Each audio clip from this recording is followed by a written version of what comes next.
Shalom, shalom, amados. Vamos orar juntos? Você já deve ter ouvido falar que a nossa boca tem muito poder, a nossa língua tem muito poder. As palavras, elas abençoam ou elas amaldiçoam.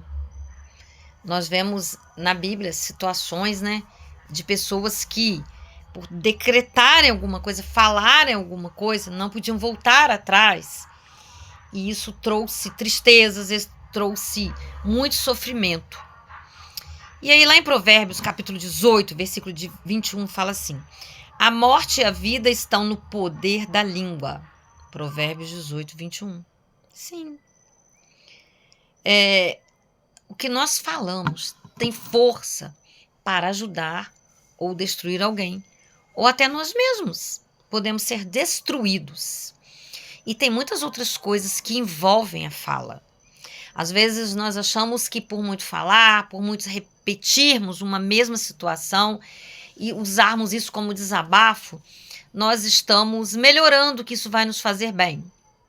Há um ponto de verdade nisso aí. Não podemos excluir tudo. A terapia, você falar, nós falarmos, nos traz uma rearrumação neural, nós encontramos saídas, faz parte. Mas nós temos que saber pedir a Deus sabedoria para nós percebermos se nós não estamos usando essa verbalização como até um mecanismo. Eu sei que eu falando eu posso melhorar, mas eu não vou para o segundo passo, que é eu tomar as atitudes necessárias após eu falar, eu desabafar. Eu não posso ficar voltando, repetindo aquilo ali. Que quanto mais eu repito, mais eu reforço. Mas o meu cérebro, que tem a capacidade da neuroplasticidade, se renovar, ele vai se renovar em cima daquilo ali, repetidas vezes, daquilo que é velho, daquilo que eu estou repetindo, e eu estou colocando na minha mente aquilo ali como uma lei. Então eu preciso ter cuidado, sabe? E ao repetir também, você talvez não repita para uma mesma pessoa, você repita para pessoas diferentes. E aí, essas pessoas, para quem você está repetindo, elas têm maturidade suficiente? O que é a maturidade?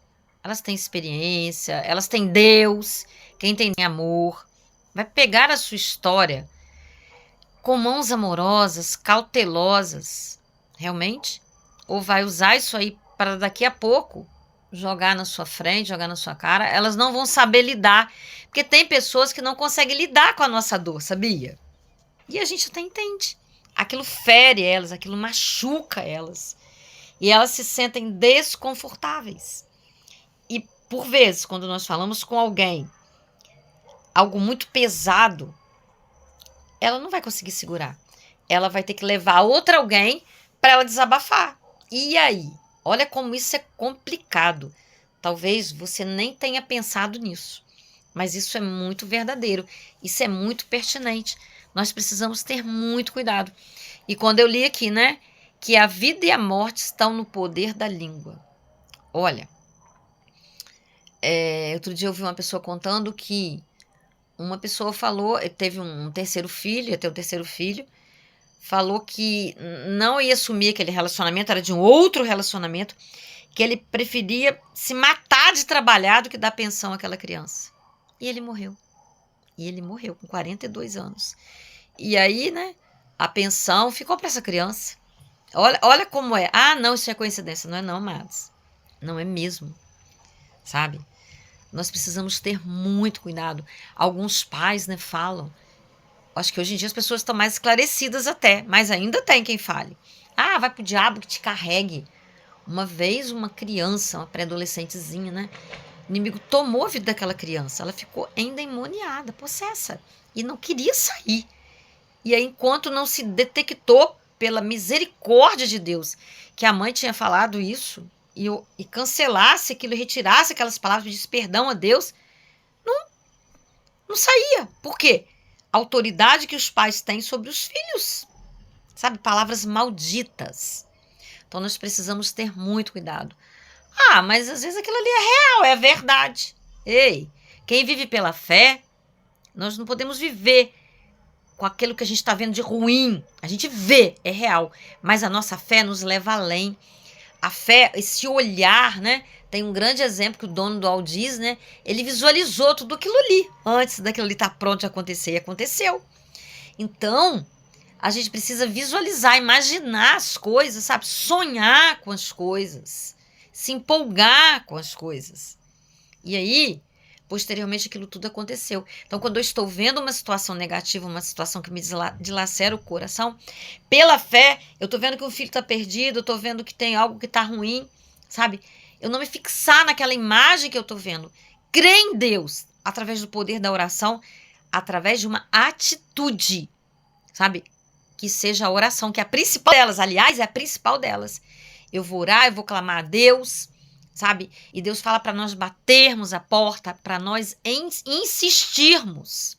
Imagina, se nós que somos pais não perfeitos, como a própria palavra diz, nosso filho pede um pão, a gente não dá uma cobra, e aí? Como é que o nosso Pai do céu, que é perfeito, nós vamos clamar, nós vamos pedir libertação pelas pessoas que nós amamos, mudança das situações, e ele não vai nos atender, sabe? Ele vai atender sim. Nós não sabemos quando, nós não sabemos como, isso não está no nosso poder, e ele não vai nos responder, porque nós não sabemos como ele age, como ele movimenta, mas eu estou assim, eu já ouvi muitos testemunhos de pessoas que se libertaram, porque determinada pessoa da família orou anos, minha avó orou anos por mim, minha tia orou anos por mim, minha mãe orou anos por mim, sabe? E eu tô aqui agora, liberto, salvo numa nova vida. Então vamos olhar as situações, mas vamos pular aquilo ali, vamos lançar o nosso olhar naquilo que nós queremos. Às vezes até desenhar.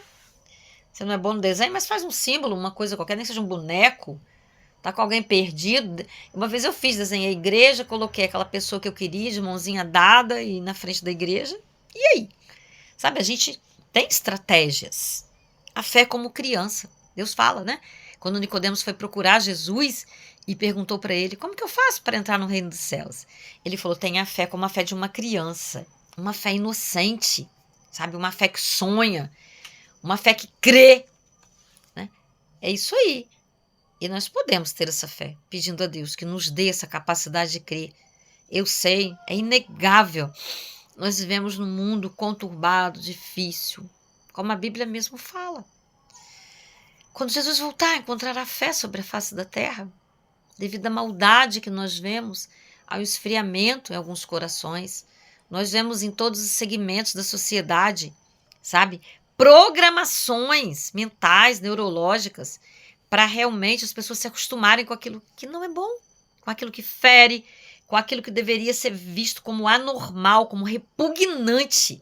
A gente está vendo uma adesão, sabe? Porque vem devagarinho, vem devagarinho. Hoje mesmo eu vi um short de um desenho, né, sobre legumes.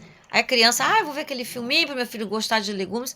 De repente aqueles legumes, né, se transformam, tem a forma do legume, mas são pessoas e estão ali em práticas terríveis. E a criança está recebendo aquilo ali. E aí, amados? Porque o poder da vida e da morte está na palavra. Mas a palavra, às vezes, ela não é só verbalizada, né? Tem a linguagem das figuras, tem a linguagem dos gestos, tem a linguagem do olhar, tem a linguagem do toque, tem a linguagem da propaganda. Tem muitas linguagens. A que nós mais usamos é verbalizada, é a fala. Mas são vários os tipos de linguagem. E necessário é que nós prestemos muita atenção no alimento que nós estamos dando à nossa mente, sabe? Hoje, né? Tantos acessos que nós damos ao celular, você aperta ali, de repente você está meia hora e nem vê, sabe? Já é uma programação que o cérebro fica, sabe? Já é uma compulsão. Você vai lá, você sente aquela necessidade toda hora, tá lá. Será que tem alguém falando alguma coisa? A gente até usa desculpa pra gente mesmo sem perceber. O negócio é tão forte.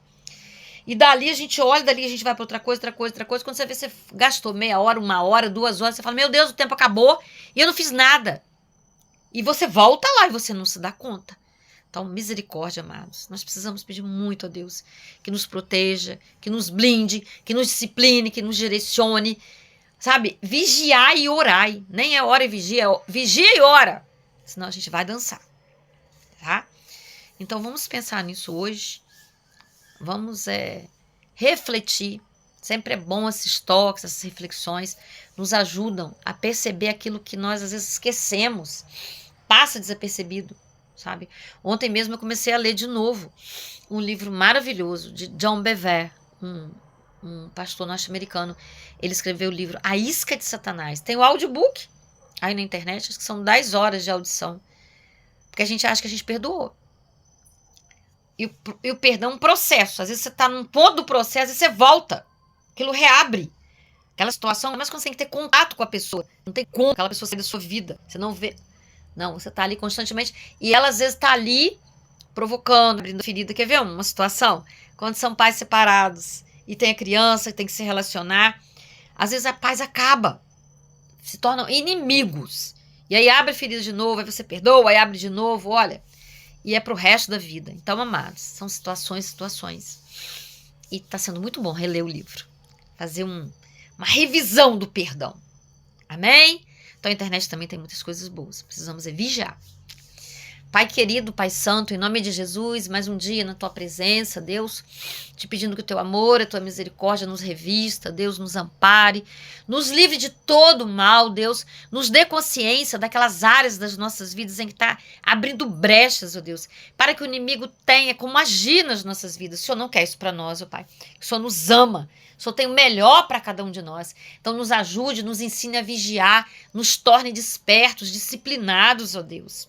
Ah, papai, nos ajude a cumprir o propósito para o qual o Senhor nos chamou a vida. Ninguém está aqui por um acaso, ninguém veio a passeio. Há um propósito na vida de cada um, Deus, que o Senhor sabe, que o Senhor tem prazer de revelar para nós. Por isso, em nome de Jesus, Senhor, toma as nossas vidas, nos guarde. A sua misericórdia, a sua bondade nos seguem todos os dias. Nos perdoa, Senhor. Aquele que está aflito, aquele que não sabe controlar a língua. Como é fácil pecar com a língua. A Bíblia fala que é a maneira mais fácil de nós pecarmos, Senhor. Tu já nos alertou para isso, papai. Nos ajude, ó Deus. Nos resgate, ó Deus. Nós nos humilhamos aqui diante de ti, Deus, pedindo a tua misericórdia, Deus, pedindo o teu perdão, o teu amparo, Pai, a tua graça, que é a única capaz de nos tirar dos vales, ó Deus, dos lugares angustiantes, desesperadores, dos erros repetitivos, ó Deus, e nos elevar a um lugar de honra, Deus, de crescimento emocional, equilíbrio emocional, crescimento espiritual, que é a parte mais importante das nossas vidas, ó Deus, mais do que qualquer conquista material que nós possamos ter, ó Pai. Porque temos conquistas materiais, mas se não temos a paz que vai além da compreensão humana, Deus, de nada adianta, Deus. Uma mesa farta, um carro novo, uma casa maravilhosa, se nós não temos a paz. Se nós não temos a Ti, não temos nada, Deus. Então nos ajude, papai, em nome de Jesus. Amém. Compartilhe com muitos, curta. Um beijo no seu coração. Até o próximo vídeo.